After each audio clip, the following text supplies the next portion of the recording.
Good morning students, welcome back to the e-learning platform of the GS College of Commerce Wardha. मैं प्राध्यापक हुमैरा काजी आज आपके सामने प्रस्तुत हूँ तटस्थता वक्र को लेकर, उदासीनता वक्र को लेकर।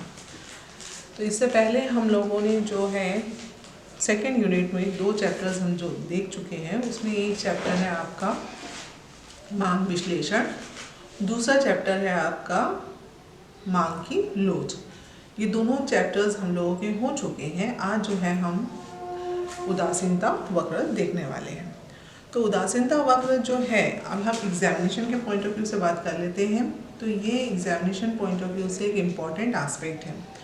देखा जाए तो हमारा जो सेकेंड यूनिट है, उस सेकेंड यूनिट में 4 चैप्टर्स हैं और चारों चैप्टर्स जो हैं बेसिकली बहुत ज़्यादा इम्पॉर्टेंट है, क्योंकि कभी इसमें से क्वेश्चन होता है आपका मांग विश्लेषण में से, ठीक है।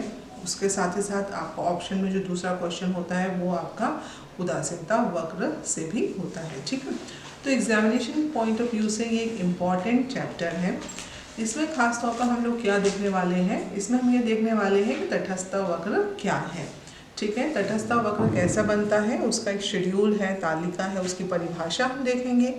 परिभाषा के साथ साथ उसका शेड्यूल और उसका डायग्राम देखेंगे। साथ ही साथ तटस्थता वक्र की जो विभिन्न विशेषताएं हैं वो हम देखने वाले हैं, और उसके साथ साथ जो डिफरेंट एस्पेक्ट्स हैं, छोटे एस्पेक्ट्स हैं, जिसमें हम जो है आपका इंडिफरेंस मैप की बात कर सकते हैं, ठीक है, बजट लाइन की बात कर सकते हैं। तो ये सारे एस्पेक्ट्स जो है वो हम इसमें देखेंगे, जो कि 4 मार्क्स के लिए इम्पॉर्टेंट एस्पेक्ट है। तो बेसिकली ये जो तटस्थता वक्र है, उदासीनता वक्र जो है, इसमें मेन जो आपका एस्पेक्ट है वो है आपका तटस्थता वक्र क्या है, उसकी विशेषताएं क्या है, ये इम्पॉर्टेंट एस्पेक्ट है। चलिए पहले हम देखते हैं तटस्थता वक्र क्या है। उससे पहले हम देखेंगे उपयोगिता। उपभोक्ता व्यवहार की जब हम बात करते हैं, ठीक है, उपभोक्ता व्यवहार, उपभोक्ता जो है वो वस्तुओं का क्रय क्यों करता है। इससे पहले कि मैं जो है डिमांड एनालिसिस जो चैप्टर है मांग विश्लेषण, उसमें मैंने आपसे बताया था, एक ग्राहक जो है, एक उपभोक्ता जो है, वो किसी वस्तु की मांग क्यों करता है। वो किसी वस्तु की मांग करता है क्योंकि उस वस्तु में उसे कुछ ना कुछ उपयोगिता मिलती है, और इसी उपयोगिता के कारण वो उस वस्तु की मांग करता है। तो उपयोगिता क्या है, उपयोगिता है किसी एक उपयोगिता क्या है, उपयोगिता का मतलब होता है कि want satisfying power which is found in the commodity. किसी वस्तु में एक व्यक्ति की मांग को या उसकी जो इच्छा होता है, उस इच्छा की पूर्ति करने का जो पावर होता है उसे हम उपयोगिता कहते हैं। मतलब एक व्यक्ति की जो इच्छा है उसको संतुष्ट करने की जो किसी वस्तु में विशेषता होती है उसे हम उपयोगिता कहते हैं। जैसे मैंने इससे पहले भी आपसे कहा था कि ये चौक में मेरे लिए उपयोगिता है, लेकिन आप बीइंग अ स्टूडेंट, एक विद्यार्थी होने के नाते इस चौक में आपके लिए किसी प्रकार की कोई उपयोगिता नहीं है, क्योंकि इस चौक के माध्यम से आप लिखने वाले नहीं हैं। पानी में उपयोगिता होती है, पानी हमारी जो है इच्छा की संतुष्टि करता है, ठीक है। उसी प्रकार से यदि हम आपकी बात करते हैं, आप व्हीकल चलाते हैं, तो वो व्हीकल जो है आपको किसी न किसी प्रकार की उपयोगिता प्रदान करती है। मोबाइल फ़ोन जो है वो बहुत ज़्यादा आपके लिए ज़रूरी है, वो आपको किसी न किसी प्रकार की उपयोगिता देता है। तो बेसिकली हम जो है वस्तु का क्रय करते हैं, वस्तु का क्रय इसलिए करते हैं क्योंकि हमको उस वस्तु में किसी न किसी प्रकार की उपयोगिता मिलती है, और यही उपयोगिता बेसिकली जो है हमारे जो इच्छाएं होती हैं, हमारी जो वांट्स होती हैं, उनको उनकी क्या करती हैं, पूर्ति करती हैं, ठीक है। तो बेसिकली उपयोगिता और उपयोगिता से रिलेटेड जो है लॉ है, जिसे हम law of diminishing marginal utility कहते हैं। ये जो एक बहुत ही फेमस लॉ है जो मार्शल के द्वारा दिया गया था, ठीक है। उपयोगिता का जो सिद्धांत है वो सिद्धांत खास तौर पर मार्शल के द्वारा पेश किया गया लोगों के सामने, जिसमें मार्शल का कहना ये था कि भाई जो उपयोगिता है, ठीक है, ये उपयोगिता मापनीय है और इसको जोड़ा जा सकता है। ठीक है, उपयोगिता क्या है, उसको हम मेजर कर सकते हैं और ये मेजर करने के बाद हम उसे ऐड भी कर सकते हैं, उसका एडिशन भी कर सकते हैं। ठीक है, और साथ ही साथ जो पैसे में जो मुद्रा है, मुद्रा की सीमांत उपयोगिता यथास्थिर रहती है। जो मुद्रा में की उपयोगिता है वो कैसी रहेगी, यथास्थिर रहेगी। ये दो चीज़ जो है, ये दो खास अजम्पशंस हैं। इन दो अजम्पशंस को लेकर आपका उपयोगिता का जो है सिद्धांत बना था, जो मार्शल के द्वारा दिया गया। तो मार्शल ने उपयोगिता के कॉन्सेप्ट को रिप्रेजेंट किया। ठीक है, उसने जो ये कॉन्सेप्ट रिप्रेजेंट किया, उस वक्त हम यदि बात करते हैं तो ये जो अप्रोच है, जिसमें मार्शल का कहना ये है कि भाई उपयोगिता मापनीय है और इसको जोड़ा जा सकता है। यदि हम इसकी बात करते हैं तो ये चीज़ जो है, ये जो अप्रोच कहलाती है, ये कार्डिनल अप्रोच है, जिसे हम संख्यात्मक अप्रोच भी कहते हैं। संख्यात्मक अप्रोच जिसमें हम कहते हैं कि भाई यूटिलिटी जो है वो मेजरेबल है। ठीक है, और उस यूटिलिटी मेजरेबल है। जैसा कि आप बोलते हैं कि आपने जब law of diminishing marginal utility पढ़ा था, तो law of diminishing marginal utility इससे पहले आपने पढ़ा होगा, जिसमें क्या कहते हैं कि भाई हमने जो है पहली इकाई एप्पल की जो है पहली इकाई खाई। ठीक है, हम सेब का एग्जांपल ले लेते हैं। सेब की पहली इकाई खाई तो उससे मिलने वाली जो उपयोगिता थी हमको कितनी थी, 10 यूनिट थी। ठीक है, दूसरे एप्पल की इकाई खाई तो उससे हमको जो मिलने वाली उपयोगिता है वो कितनी हो गई, 8 हो गई।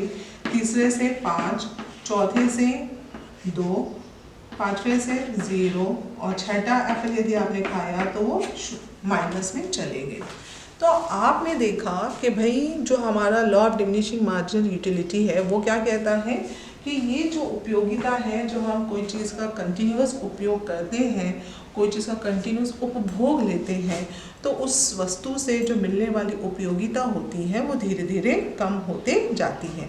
तो ये जो धीरे धीरे कम होते जाती उपयोगिता है, उसको इस टेबल के माध्यम से रिप्रेजेंट किया जा सकता है। जैसा कि आप कह रहे हो कि जब आप पहला एप्पल कंज्यूम कर रहे हैं, पहले एप्पल का उपभोग ले रहे हैं, तो उससे जो उपयोगिता मिली वो कितनी हुई, 10 यूनिट, 10 उपयोगिता मिली। दूसरे एप्पल से आपको कितनी उपयोगिता मिली, 8, तीसरे से 5, चौथे से 2। तो आप जब कह रहे हैं कि जब आपने एक एप्पल कंज्यूम किया, एक एप्पल का उपभोग लिया, तो उससे आपको 10 यूनिट यूटिलिटी मिली, तो क्या आप सही मायनों में ऐसा कहते हैं क्या, या कहीं सही मायनों में ऐसा होता है क्या कि भाई हमने यदि कोई ड्रेस पहना है तो हमको उस ड्रेस पहनकर 10 यूटिलिटी मिली, ऐसा कहीं होता है क्या? ये जो है ये क्या है, फीलिंग है। ठीक है, इस फीलिंग को आप जो है नंबर्स में रिप्रेजेंट नहीं कर सकते। तो ये जो अप्रोच है जिसमें आप ये कहते हैं कि ये जो उपयोगिता है, ये उपयोगिता क्या है, 10 यूटिलिटी है, 8 यूटिलिटी है, ये जो अप्रोच है इसे हम कार्डिनल अप्रोच कहते हैं और संख्यात्मक अप्रोच कहते हैं, जिसमें ये कहा जाता है कि उपयोगिता जो है उसे क्या कर सकते हैं, हम मेजर कर सकते हैं और ये उपयोगिता को जोड़ा भी जा सकता है। ठीक है, लेकिन ये जो अप्रोच थी, कार्डिनल अप्रोच थी, इस कार्डिनल अप्रोच को बहुत सारे इकोनॉमिस्ट ने क्या किया, क्रिटिसाइज किया। ठीक है, और उनका कहना ये था कि जो उपयोगिता है ये एक फीलिंग है। ठीक है, ये आपका फीलिंग है जिसको आप न्यूमेरिकल टर्म्स में रिप्रेजेंट नहीं कर सकते। ठीक है, बल्कि उसको जो है आपको जब कोई चीज़ से यूटिलिटी मिलती है, जो बेनिफिट आपको मिलता है, तो उसको आप क्या कर सकते हो, रैंक दे सकते हो। ठीक है, मतलब आपको यदि जो है एप्पल और बनाना, ठीक है, एप्पल और बनाना, सेब है और आपके सामने केला है। ठीक है, तो आप सेब और केला दो चीज़ हैं, तो आप उसमें कहेंगे कि सेब मुझे जो है ज़्यादा पसंद है केले की तुलना में। ठीक है, तो यहाँ पर आपने सेब को क्या दिया, कौन सा क्रम दिया, पहला क्रम दिया, और केले को दूसरा क्रम दिया। तो जो इस कार्डिनल अप्रोच के जो क्रिटिसाइजर थे, ठीक है, उनका कहना ये था कि भाई जो यूटिलिटी है वो क्या है, कौन सा कॉन्सेप्ट है, वो क्रमवाचक कॉन्सेप्ट है, जिसमें हम जो है यूटिलिटी को क्या कर सकते हैं, हम उसे रैंक दे सकते हैं। और इस अप्रोच को कहा जाता है ऑर्डिनल अप्रोच। कौन सी अप्रोच कहा जाता है, उसे ऑर्डिनल अप्रोच और क्रमवाचक अप्रोच कहते हैं। तो ये जो क्रमवाचक अप्रोच है, उसके अंतर्गत हम जो है जिस चीज़ का अध्ययन करते हैं उसे कहते हैं तटस्थता वक्र या उदासीनता वक्र। इसे उदासीनता वक्र भी कहते हैं और तटस्थता वक्र भी कहते हैं, जिसमें जो इकोनॉमिस्ट हैं उनका कहना ये है कि जो उपयोगिता है उसे हम क्या करते हैं, और जो हम किसी वस्तु से मिलने वाली जो उपयोगिता होती है, जो बेनिफिट हमको मिलता है, उसे हम क्या कर सकते हैं, रैंक दे सकते हैं। ठीक है, first rank, second rank, third rank. ठीक है, और ये first, second, third, fourth and subsequent. तो यहाँ पर आप जो है उसको नंबर्स के टर्म्स में मेजर नहीं कर रहे, बल्कि उसे आप जिस वस्तु से आपको जो उपयोगिता मिल रही है उस उपयोगिता को आप क्रमबद्ध कर रहे हैं कि इससे हमें ज़्यादा मिल रही है उपयोगिता, उस XYZ कमोडिटी से कम मिल रही है। ठीक है, तो ये जो अप्रोच है इसे हम कहते हैं क्रमवाचक अप्रोच और ऑर्डिनल अप्रोच। तो ये जो दो अप्रोचेस है, एक है कार्डिनल अप्रोच और दूसरी है ऑर्डिनल अप्रोच। ठीक है, और ऑर्डिनल अप्रोच के अंतर्गत हम पढ़ते हैं तटस्थता वक्र या फिर उदासीनता वक्र। अब बेसिकली ये जो कॉन्सेप्ट था तटस्थता वक्र का और उदासीनता वक्र का, इसका कॉन्सेप्ट जो है सबसे पहले किसने दिया, एजवर्थ ने दिया। ठीक है, और एजवर्थ के बाद फिर पेरेटो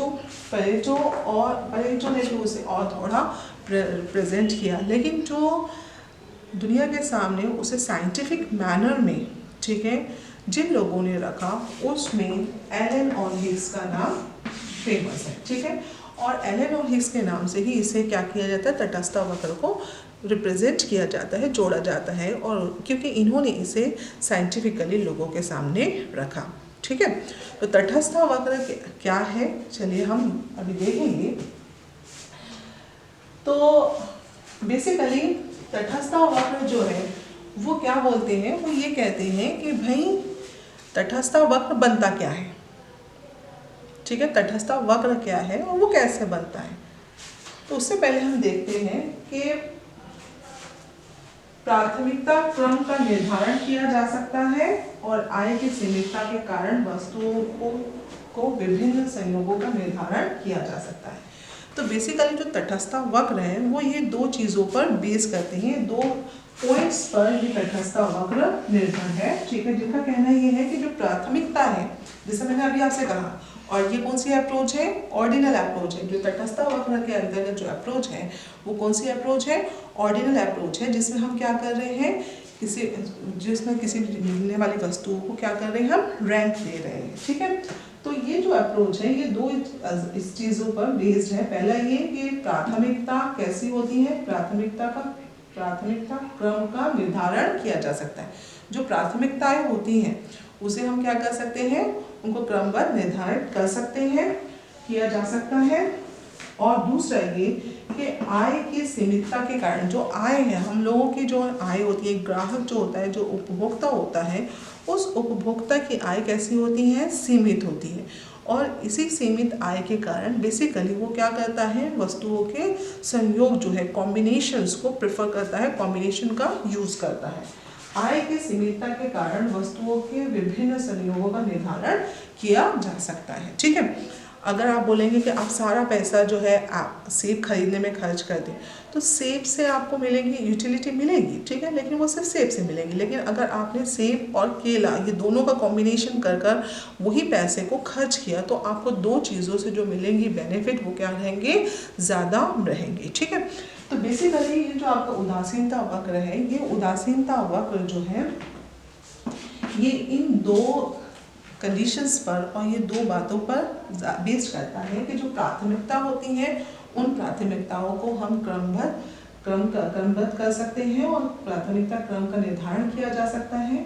और आय जो है, जो एक कंज्यूमर जो होता है, जो उपभोक्ता होता है, उस उपभोक्ता की आय कैसी रहती है, सीमित होती है। और यही सीमितता के कारण वस्तुओं के विभिन्न संयोगों का निर्धारण किया जा सकता है। ठीक है, तो ये चीज़ जो है, ये बेसिक कॉन्सेप्ट है तटस्था वक्र का और आपका उदासीनता वक्र का। तो तटस्था वक्र क्या है और उदासीनता वक्र क्या है, इस चीज़ को हम इसके बाद के वीडियो लेक्चर में देखेंगे, जिसमें हम तटस्था वक्र की परिभाषा देखेंगे और उस परिभाषा के साथ साथ तटस्थ वक्र का जो शेड्यूल बनता है, तालिका बनती है, वो देखेंगे और उसी तालिका के साथ साथ उसका जो डायग्राम है उस पर हम फोकस करेंगे। तो आज के लिए इतना ही, धन्यवाद।